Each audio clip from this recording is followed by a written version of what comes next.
The test is in 4-part, Part 1, Part 2, Part 3, and Part 4. Now look at Part 1. Part 1. You will hear a woman phoning the local council about an abandoned vehicle. First, you have some time to look at questions 1 to 6.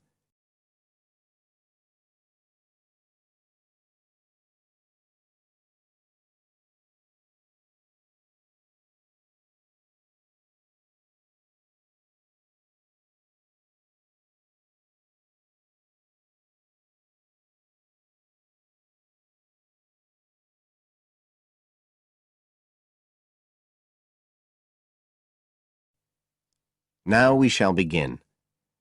You should answer the questions as you listen, because you will not hear the recording a second time.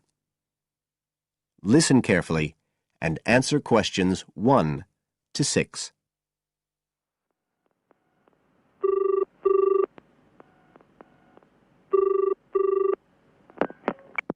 Environmental Health Department, Paul speaking. Oh, hello. I wanted to report a vehicle that's been left parked near where I live. I think it's been abandoned. I wondered if the council could arrange to get it towed away. Have I got through to the right department? Yes, you have. If I could just take a few details. Your name, please? Mrs. Shepherd. Thank you. It's not my vehicle, though. I just thought someone ought to report it. No, that's fine. What I need to do is take some details first, then we can decide what to do about the problem. Oh, I see. So the next thing I need to know is your address. Right, it's 41 Lower Green Street, Yes. Barrowdale. And the postcode's WH4 5JP. Fine. And if I could just ask for a telephone number. It's 01778 552387. I'm out quite a lot, but you can just leave a message on the answer phone if you need to. Or I could give you my mobile number. That's all right, don't worry. Now, could you tell me a little more about this vehicle? You say it's been abandoned. Well, it certainly looks like it. Can you give me an idea of where it is? Yes, it's near the main road that goes through Barrowdale. Is that the A69? Yes, that's right. Now, there's the primary school just towards the end of the village, and then next to that, next to the children's playground, there's a field, and it's in there. Oh. I wonder how it got in there. Well, there's a gate to allow farm machinery in and out. I thought something ought to be done about it. The children from the school might start playing in the vehicle and lock themselves in or something. Yes, you are quite right to report it. And what type of vehicle are we talking about here? It's a van, actually. You know, the sort with just a couple of little windows at the back. Right.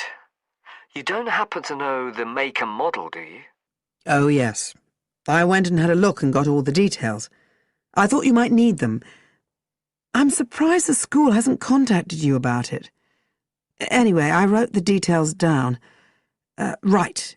It's a Catala, and the model's a Flyer 2000. Is that Flyer? That's right. Very good. And the colour? Well, it's not all that easy to see because it's absolutely filthy. And actually, it looks as if it's had a paint job at some stage. It's blue, but you can just see white underneath where it's been scratched. Right. Well, I'll just make a note of the present colour, and if you could just tell me the vehicle number. Did you make a note of that? Oh, yes. It's S322GEC. Okay. Before you hear the rest of the conversation, you have some time to look at questions 7 to 10.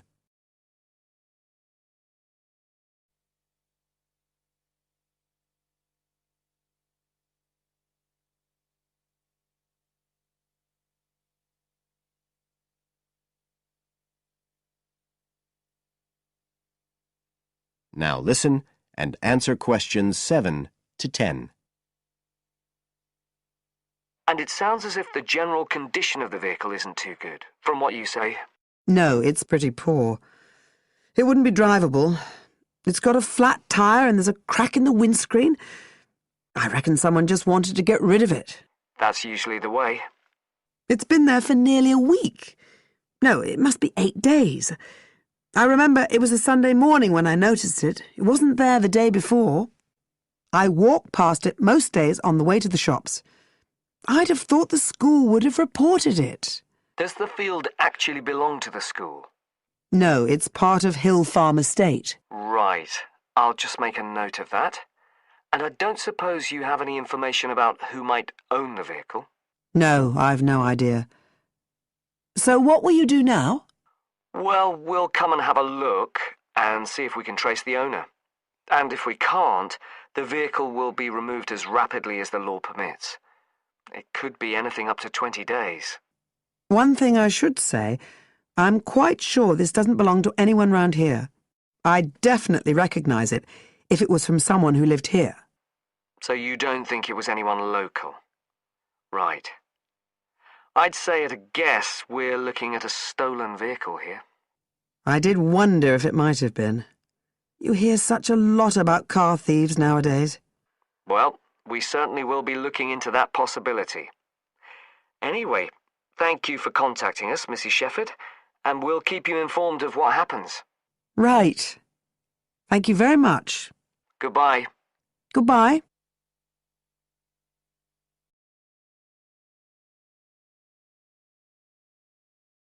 That is the end of part 1. You now have half a minute to check your answers.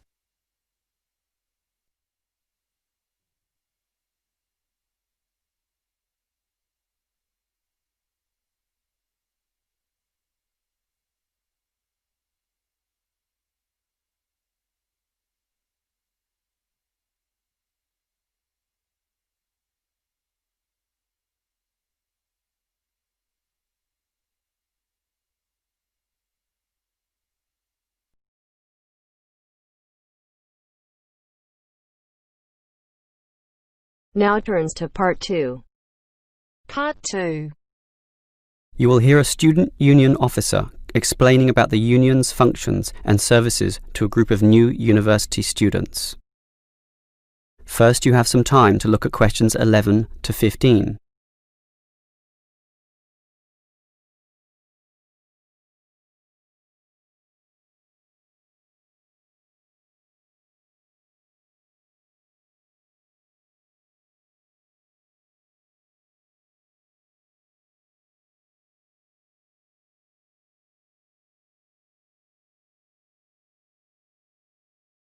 Now listen carefully and answer questions 11 to 15.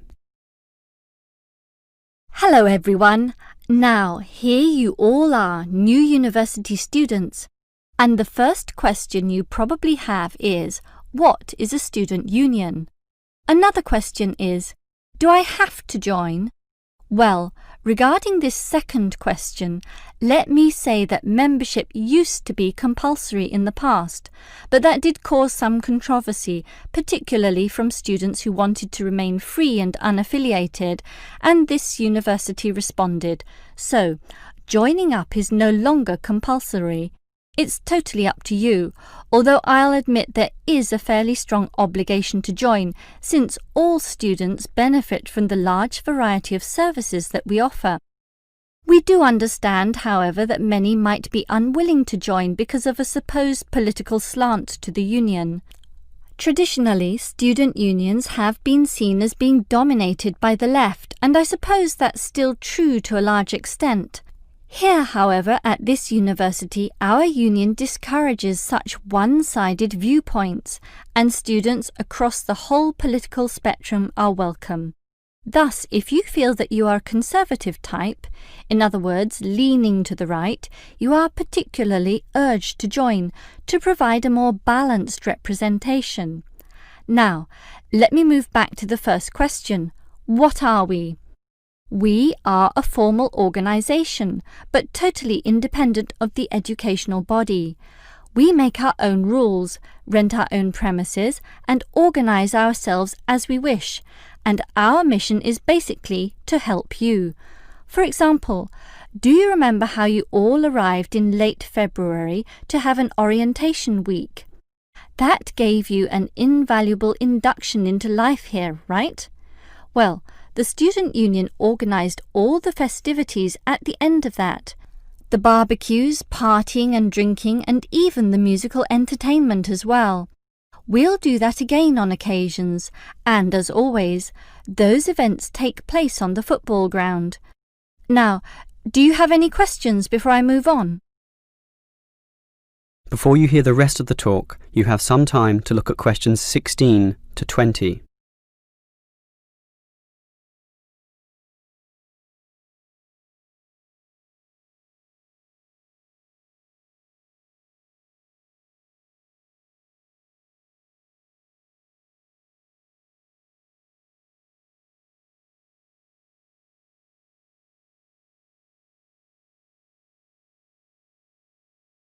Now listen and answer questions 16 to 20.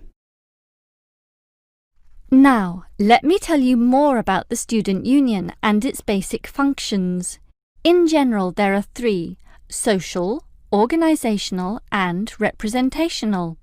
Let's look at the first one. Basically, the union provides many social outlets for you to relax and have a better life at university. If you go to our union office, you'll find a list of the many clubs and societies we have, where you can make many friends with people who share a common interest. So, after class, sit with them in the cafeteria and discuss whatever takes your fancy.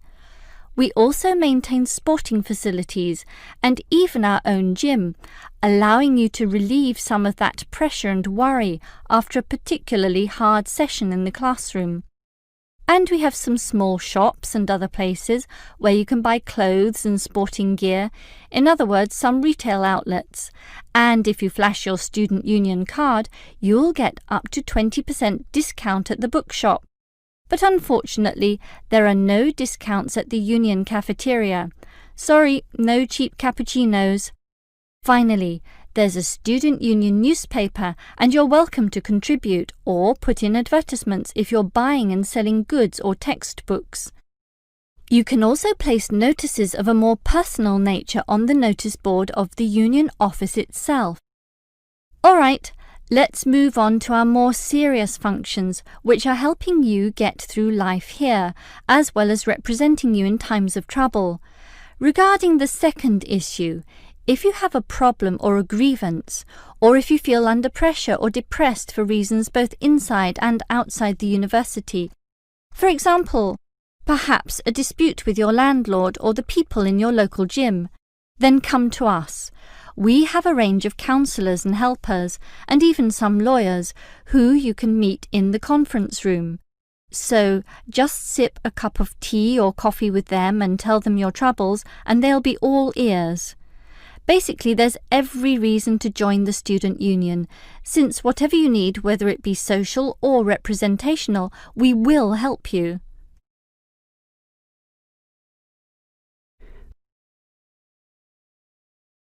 That is the end of part 2.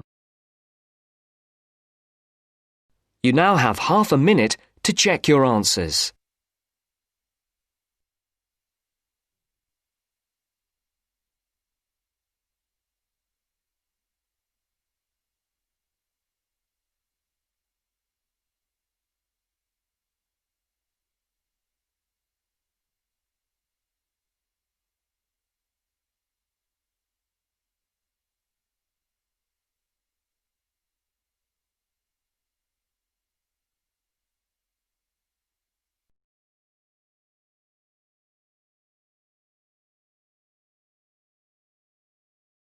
Now turns to part 3.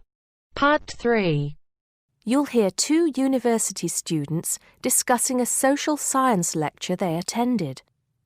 First, you have some time to look at questions 21 to 24.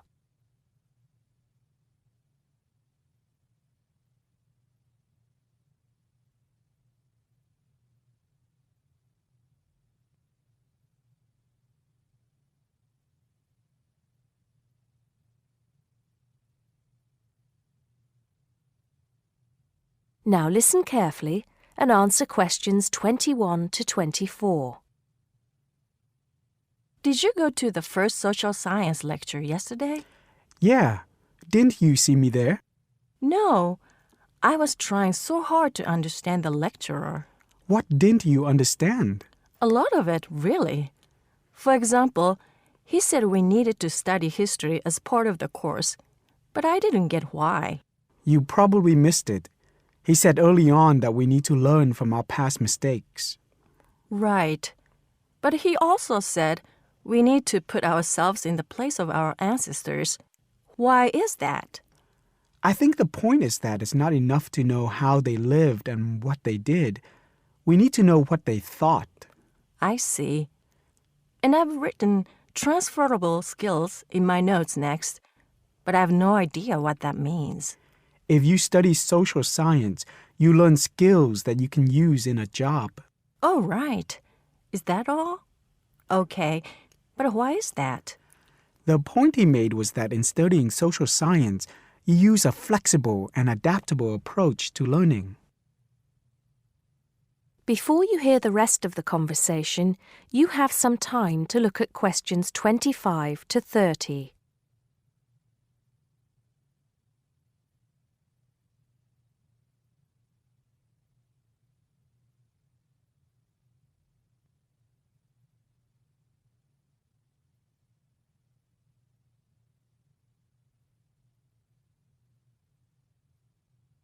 Now listen and answer questions 25 to 30. He also kept mentioning all the other subjects we will need to study as part of the course. I didn't write them all down, did you? Some of them. I think I can make sense of my notes. The first one was anthropology, which he said would cover prehistory and archaeology as well. Okay. Then there's economics. I wrote down that this was not meant to mean that we will spend all our time looking at economic theory, but more that we need to see how humans behave. That's good. I don't think I could handle economic theory. He said something about education too, didn't he? Yeah. He said we'll be looking at how cultural information is handed down from one generation to the next through teaching children.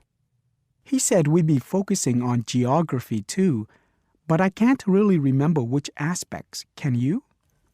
I noted it down, I think. Here we are, yes, particularly in relation to urban planning. It's law that I got confused about. I didn't understand why he linked that to economics. I think he meant that laws affect the way wealth is distributed. That makes sense. Now, what are the science wars? Okay, I did get that. The science wars are about how social science collects information. In sociology and social work, and in social science generally, they can only study patterns of behavior and observe. If you compare that to the way scientists work in physics or chemistry, it's very different because they use specific experiments that can be tested and which give concrete answers. Social studies is often accused of being unscientific. That's all. Okay. But it still looks like a good course, doesn't it? You don't have any regrets, do you? None at all. I'm looking forward to it.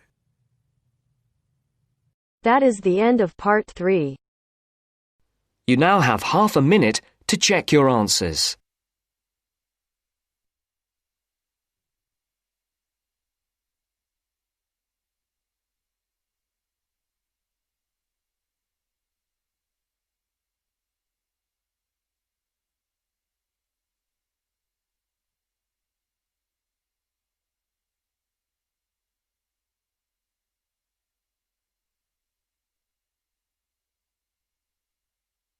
Now turns to part 4. Part 4. You are going to hear a lecture on ecology. First, you have some time to look at questions 31 to 35.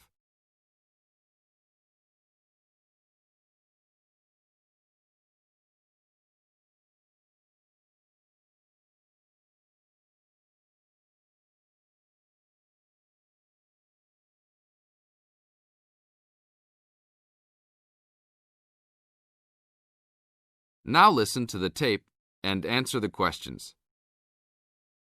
Good afternoon. I'd like to turn it over to Dr. Carey, who will talk about the programme in restoration ecology. Thanks, Chris.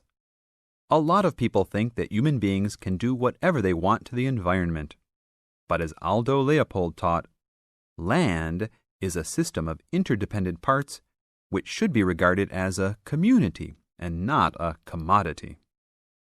Well, that idea has influenced what we teach here in our program, where students come from all over the world to learn about restoring native plant communities back into an ecologically natural state. This field is therefore a combination of formal science with practical applications, and that is quite attractive to many people. We have students, for example, from many different nations who come just to take part in this unique program. Our location is also quite unique. We have the world's oldest restored native plant community in Curtis Prairie at the Wisconsin Arboretum. Some say that this is proof that the science of restoration ecology was birthed in Wisconsin. Well, that may be oversimplified, but our reputation is strong. But students don't have to study prairies only.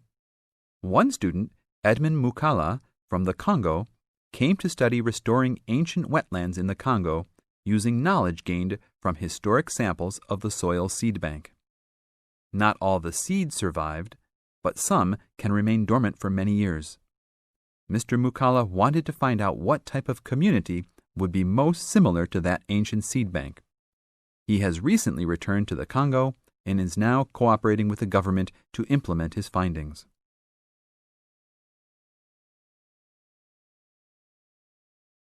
Now look at questions 36 to 40.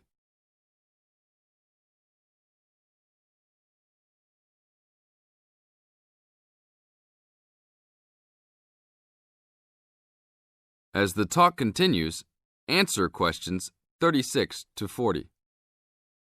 So the only prerequisite for doing research here is that it is a native plant community. That means not just prairies, but wetlands, woodlands, savannas, and other environments. We're proud of the diversity of research topics in our program. And we continue to grow. This year we have 32 new students from 8 different countries.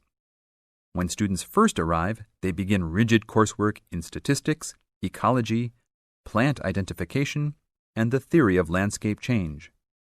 Then they take part in internships at local conservation agencies such as the Arboretum, the Nature Conservancy, the Parks Department, and others. We find internships to be crucial in helping students apply the knowledge they have gained in the classroom. And we're proud to say that, since the beginning, we have graduated 277 students with master degrees from our programs and 122 students with PhDs. Some have gone on to bigger and better things. One graduate is now the director of the Worldwide Fund for Nature in China. Another is the director of Parks Development in California. And others now lead their own research departments in universities around the world.